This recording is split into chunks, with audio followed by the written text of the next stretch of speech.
पूरे गांव में दहशत का माहौल इस प्रकार बना हुआ है, न तो बच्चे स्कूल जा पा रहे हैं, न तो औरतें या कोई भी आदमी जो है गाय बच्चों के साथ जाने। नमस्कार, आप देख रहे हैं स्वतंत्र खबर, जन की आवाज सच्चाई के साथ।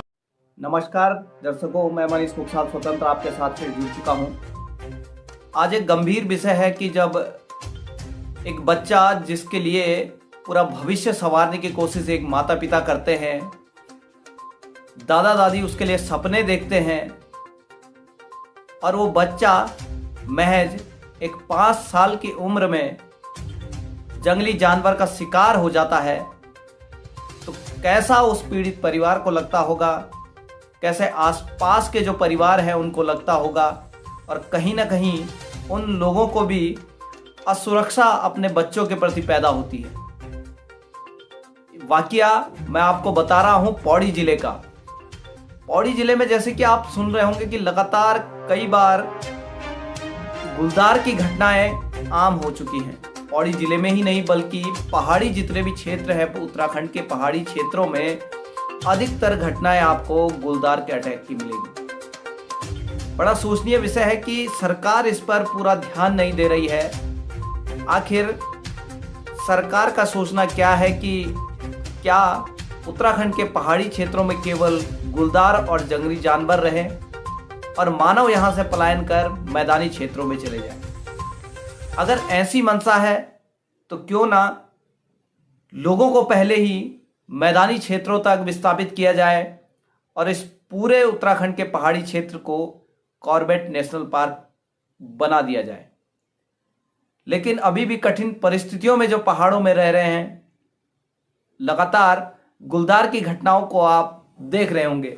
वैसा ही एक वाकया बुधवार को शाम 5:30 बजे का है, जो कि पौड़ी जिले के निसणी गांव का है।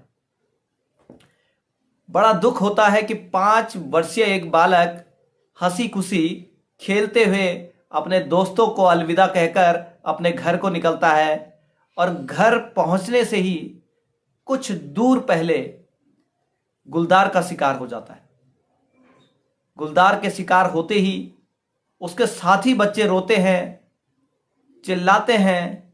गुलदार उसे झाड़ी में छोड़कर भाग जाता है, लेकिन अफसोस तब तक उस बच्चे की जान जा चुकी थी। आखिर कब तक उत्तराखंड के पहाड़ी परिवेश में इस तरह का ये कार्य चलता रहेगा? आइए पहले हम दिखाते हैं कि एक माँ का जब बेटा जाता है तो किस तरह का माहौल उनके घर में बना हुआ है। आइए इस वीडियो के माध्यम से देखते हैं किस तरह से उनका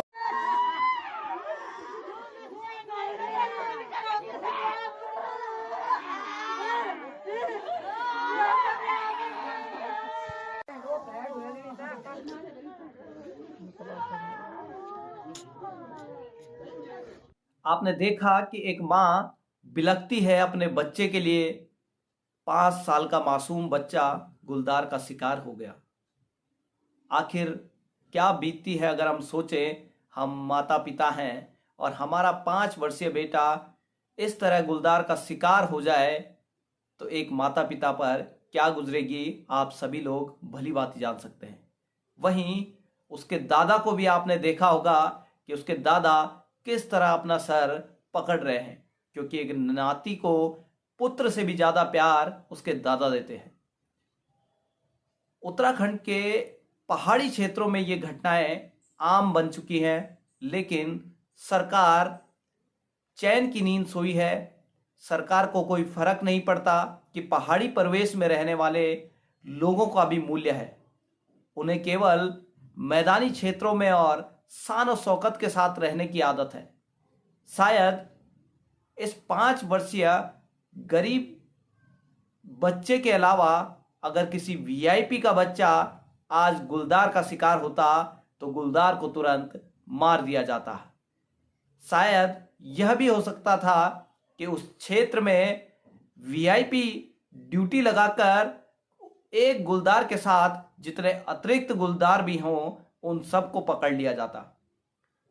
एक और वन विभाग जब करता है कि जहां पर आदमखोर बाघ किसी पर हमला करता है उसके बाद पिंजरा जरूर लगाया जाता है प्रशासन द्वारा। पिंजरा लगाकर उस गुलदार को भी पकड़ा जाता है, लेकिन फिर उसे उत्तराखंड के ही किसी और जंगल में भेज दिया जाता है और वो गुलदार दूसरी जगह जाकर भी फिर एक और घटना को अंजाम देता है। क्या इस प्रकार गुलदार को एक जगह से दूसरी जगह छोड़ना मानवों को बचाने के लिए कार्य किया जा रहा है, या एक जगह से अपने ऊपर का संकट टालकर संकट को दूसरी तरफ शिफ्ट किया जाता है? आखिर सरकार किस तरह का रवैया अपना रही है कि लोगों के मानवीय मूल्यों को छोड़कर अपने हितों के लिए सरकार कार्य कर रही है? जरूर इसमें सोचना होगा कि जैसे अभी मैं आपको बताऊंगा कि क्या ग्रामीण कहते हैं।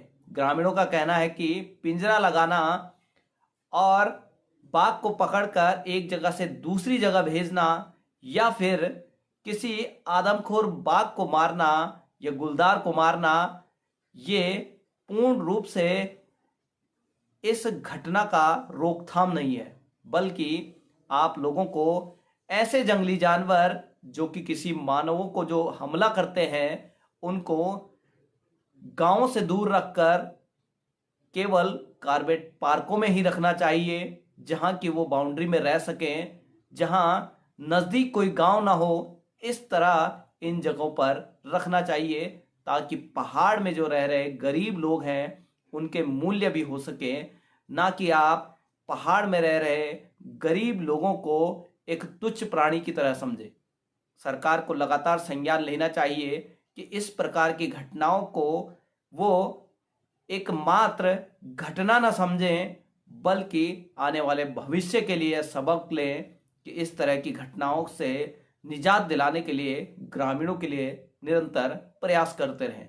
आइए सुनते हैं क्या कहते हैं ग्रामीण। वन विभाग से, शासन से हमारी यही मांग है सर कि इस नरभक्षी को जो है कि जल्दी से जल्दी कैद करके हमें इस दहशत से दूर कराया जाए तथा पीड़ित परिवार को के साथ उचित कार्रवाई की जाए, नहीं तो जनता बड़ी आक्रोश है। पूरे बिडोल्स में यहाँ से लेके मुसागली तक कई बार ये अटैक कर चुका है। यही हमारी पूरे प्रशासन से अपील है, निवेदन है कि कृपया आप इसका पूरा संज्ञान लें। यहाँ पर वैसे तो प्रशासन की तरफ से हर कदम उठाए जा रहे हैं, वन विभाग या जिला प्रशासन की तरफ से, लेकिन ये कोई उसका इस मसले का हल नहीं है। आज तक ऐसे काम, ऐसी कार्रवाइयाँ बहुत हुई हैं, लेकिन न तो इससे जनता को निजात मिली है और न तो इसका ये कोई समाधान है। मैं प्रशासन से और सरकार से ये गुजारिश करता हूँ कि उत्तराखंड में जो भी ये नरभक्षी के केस हो रहे हैं, इनमें कोई ठोस कदम उठाया जाए ताकि आने वाले भविष्य में कोई इस प्रकार की वारदात न हो और हमारे गांव में जो है सख्त से सख्त या तो उस नरभक्षी बाघ को नरभक्षी घोषित करके मारने के आदेश दिया जाए या उसको पिंजड़े में कैद करके यहाँ से ले जाया जाए। नहीं तो पूरे गांव में दहशत का माहौल इस प्रकार बना हुआ है, न तो बच्चे स्कूल जा पा रहे हैं, न तो औरतें या कोई भी आदमी जो है गाय बच्चों के साथ जाने को तैयार नहीं है। मैं एक बार फिर सरकार से निवेदन करता हूं कि इस घड़ी में हमारे गांव को इस मुसीबत से निजात दें। धन्यवाद। कल हमें 5 बजे इसकी सूचना मिली है कि जंगली बाघ द्वारा जो है ये बच्चे को जो है निवाला बनाया गया है और 108 के माध्यम से हम पौड़ी ले गए। वन विभाग की टीम भी मौके पर पहुंच चुकी थी, राजस्व विभाग की टीम भी आ चुकी थी और 108 के माध्यम से चिकित्सालय में ले जा करके जो है PM रात्रि को करा दिया था।